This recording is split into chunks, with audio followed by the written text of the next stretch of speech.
Imaginez une reine ayant régné sur un royaume plus vaste que l'Europe, ayant séduit le roi le plus sage du monde et donné naissance au premier empereur d'Éthiopie.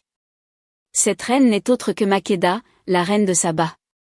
Personnage à la fois historique et légendaire, elle a gouverné le royaume de Saba, qui s'étendait du Yémen au nord de l'Éthiopie et à l'Érythrée. Son nom, qui signifie « la grande » en GEZ, la langue liturgique de l'Église orthodoxe éthiopienne, évoque sa stature majestueuse.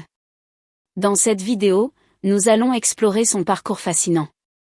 Makéda n'est pas une reine comme les autres, elle descend d'une lignée royale remontant à Noé et son fils Cham, considéré comme le père des Éthiopiens. Selon la légende, Cham aurait eu un fils, Cush, lui-même père de Sapta, qui aurait engendré Sab, le fondateur du royaume de Saba. Makéda est la fille du roi Béra et de la reine Ismani. Avant sa naissance, un rêve prophétique annonça au roi que son enfant serait destiné à un grand avenir. À sa naissance, il est dit que le palais fut inondé d'une lumière éclatante. Le roi Béra y vit un signe de la destinée exceptionnelle de sa fille et décida de la nommer Makéda, en hommage à sa grandeur. Dès son enfance, Makéda se distingue par son intelligence vive et sa soif de savoir. Elle s'instruit à la bibliothèque royale, entourée des plus éminents savants de son royaume. Sa curiosité et son désir d'apprendre impressionnent ses enseignants. À l'âge de 15 ans, une terrible épidémie emporte ses parents, le roi Béra et la reine Ismani. Avant de mourir, son père la désigne comme unique héritière du trône, défiant la tradition qui réservait le pouvoir aux hommes. Bien que très jeune, Makéda accepte avec gravité les responsabilités qui lui incombent désormais. En 990 avant Jésus-Christ, à peine âgée de 15 ans, Makéda accéda au trône de Saba. À cette époque, son royaume était à son apogée, contrôlant des routes commerciales cruciales reliant l'Afrique, l'Asie et la péninsule arabique. Saba était un acteur majeur dans le commerce très lucratif de l'encens, de la myrrhe et des épices, qui étaient transportés par caravane à travers le désert avant d'être expédiés vers la Méditerranée. La capitale, Mari, se distinguait par sa richesse et ses majestueux temples à pyramides à étages, dédiés au dieu soleil Almaka et à la déesse lune Almaka. L'urbanisme et l'architecture sabéens étaient remarquablement avancés pour leur époque, avec un vaste système d'irrigation alimenté par un grand barrage, considéré comme une merveille d'ingénierie. Sur le plan culturel, Saba brillait par son excellence dans les arts, l'architecture et la poésie, et sa langue possédait une longue tradition littéraire.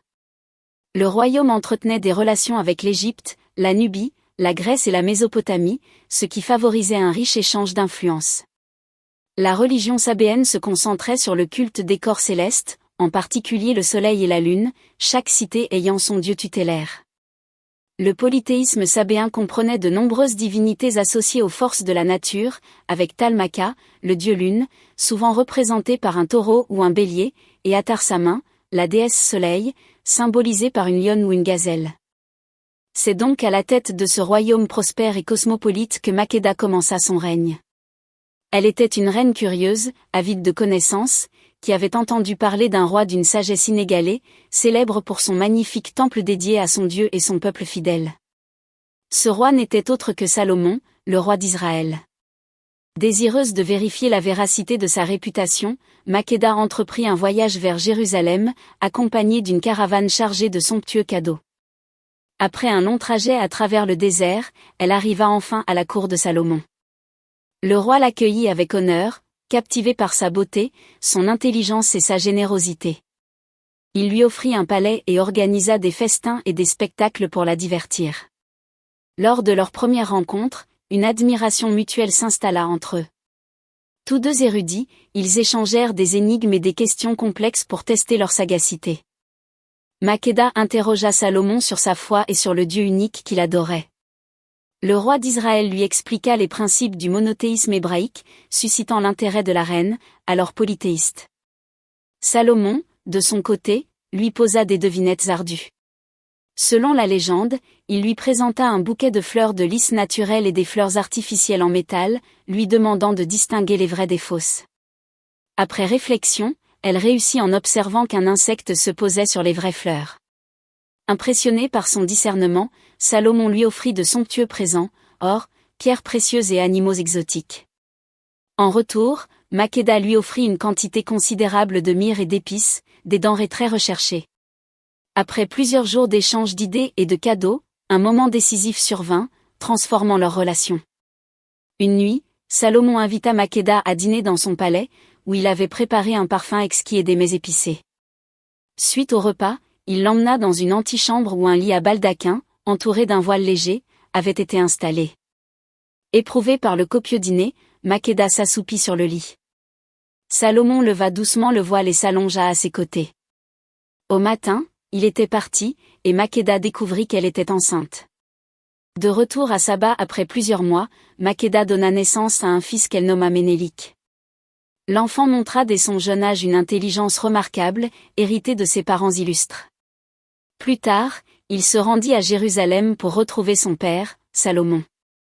À son retour en Éthiopie, il prit le nom de Ménélik Ier et régna après le décès de sa mère, initiant ainsi la dynastie salomonienne, qui régnera sur l'Éthiopie pendant des siècles. Cette rencontre historique entre la reine de Saba et le roi Salomon donna naissance à une lignée qui marquera profondément l'histoire éthiopienne. Leur union, bien plus qu'une simple anecdote, symbolise le début d'une nouvelle ère pour le royaume de Saba et ses relations avec le monde méditerranéen. Makeda élève son fils dans la foi juive qu'elle a adoptée après sa rencontre avec Salomon, lui enseignant les lois de Moïse, les psaumes de David et les proverbes de Salomon. Elle lui raconte également l'histoire de son père et lui montre l'anneau qu'il lui avait offert.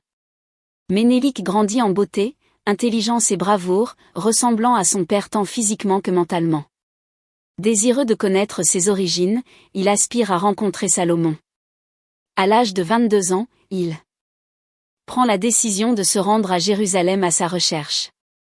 Makeda, bien qu'inquiète, accepte de le laisser partir à condition qu'il revienne. Elle lui confie une escorte de nobles et de soldats, ainsi que des présents pour Salomon, or, encens, myrrhe, épices, pierres précieuses, étoffes et animaux exotiques. À son arrivée à Jérusalem, Ménélik est accueilli avec honneur par Salomon, qui reconnaît son fils grâce à son visage et à l'anneau. Ému et fier, Salomon organise un festin et des spectacles pour le divertir. Les deux souverains engagent un dialogue captivant, échangeant énigmes, questions philosophiques, religieuses et politiques. Salomon est impressionné par la sagesse de Ménélik, qui répond avec perspicacité. De son côté, Ménélik est séduit par l'esprit de Salomon, qui lui transmet son savoir et sa foi. Ils échangent des cadeaux symboliques. Salomon offre à Ménélik une couronne en or gravée du nom de son dieu, tandis que Ménélik remet à Salomon une fleur de lys en or gravée du nom de son dieu, Almaka. Ils promettent une amitié éternelle entre leurs peuples. Cependant, un secret demeure. Ménélik a été initié par les prêtres éthiopiens au mystère de l'Arche d'Alliance, le coffre sacré contenant les tables de la loi données à Moïse sur le mont Sinaï. L'arche est conservée dans le temple de Salomon, où seul le grand prêtre a accès une fois par an. Pour mener à bien la mission de rapporter l'arche en Éthiopie et de la protéger des ennemis d'Israël, Ménélik élabore un plan audacieux pour la dérober. Il se lie d'amitié avec le fils du grand prêtre, qui lui ressemble comme 2 gouttes d'eau, et propose un échange de vêtements et de place pendant une nuit. Il profite de cette occasion pour pénétrer dans le temple et s'emparer de l'arche. Ménélik quitte Jérusalem avec l'arche d'alliance sans que personne ne s'en aperçoive. Il rejoint sa caravane et prend la route du retour vers Saba. Lorsque Salomon découvre la disparition de l'arche, il est furieux et désespéré. Il envoie des messages pour tenter de récupérer Ménélik et l'arche, mais il est déjà trop tard. Ménélik a franchi le Nil et bénéficie d'une protection miraculeuse, une nuée de feu et de fumée entourant l'arche pour empêcher quiconque de s'en approcher. De retour en Éthiopie, Ménélik est triomphalement accueilli par sa mère, Makeda. Il installe l'arche dans une chapelle sur l'île de Tana, où elle sera gardée par des moines jusqu'à la fin des temps. De retour à Saba, Ménélik est célébré en héros. Sa mère, vieillissante, décide de lui céder le trône. En 960 avant Jésus-Christ, à l'âge de 25 ans, il devient le Négus, ou roi de Saba, sous le nom de Ménélik Ier. Sous son règne, Ménélik poursuit l'œuvre de sa mère en faisant du judaïsme la religion officielle du royaume et en entreprenant la conversion de ses sujets. Saba connaît alors une période de paix et de prospérité. Plus tard, Ménélik Ier déplace sa capitale plus au sud, à Aksum, et son royaume prend le nom d'Aksum, s'étendant progressivement sur toute la région et jetant les bases de l'Éthiopie antique. Ainsi, Makeda et Ménélik sont considérés comme les fondateurs de la dynastie salomonienne, qui régna sur l'Éthiopie pendant près de 1000 ans, jusqu'à la fin du XXe siècle. Leur lignage prestigieux confère une immense légitimité et un grand prestige à cette dynastie, profondément liée à l'histoire du christianisme éthiopien.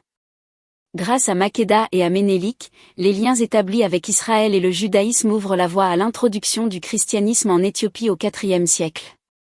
L'héritage de la reine de Saba représente un tournant majeur dans l'histoire de la Corne de l'Afrique. Après avoir désigné son fils Ménélik comme successeur, Makeda poursuivit son règne encore de nombreuses années. Selon la tradition, elle aurait régné près d'un demi-siècle après avoir accédé au trône à l'âge de 15 ans. Dans ces dernières années, la reine de Saba se consacra surtout à des œuvres religieuses.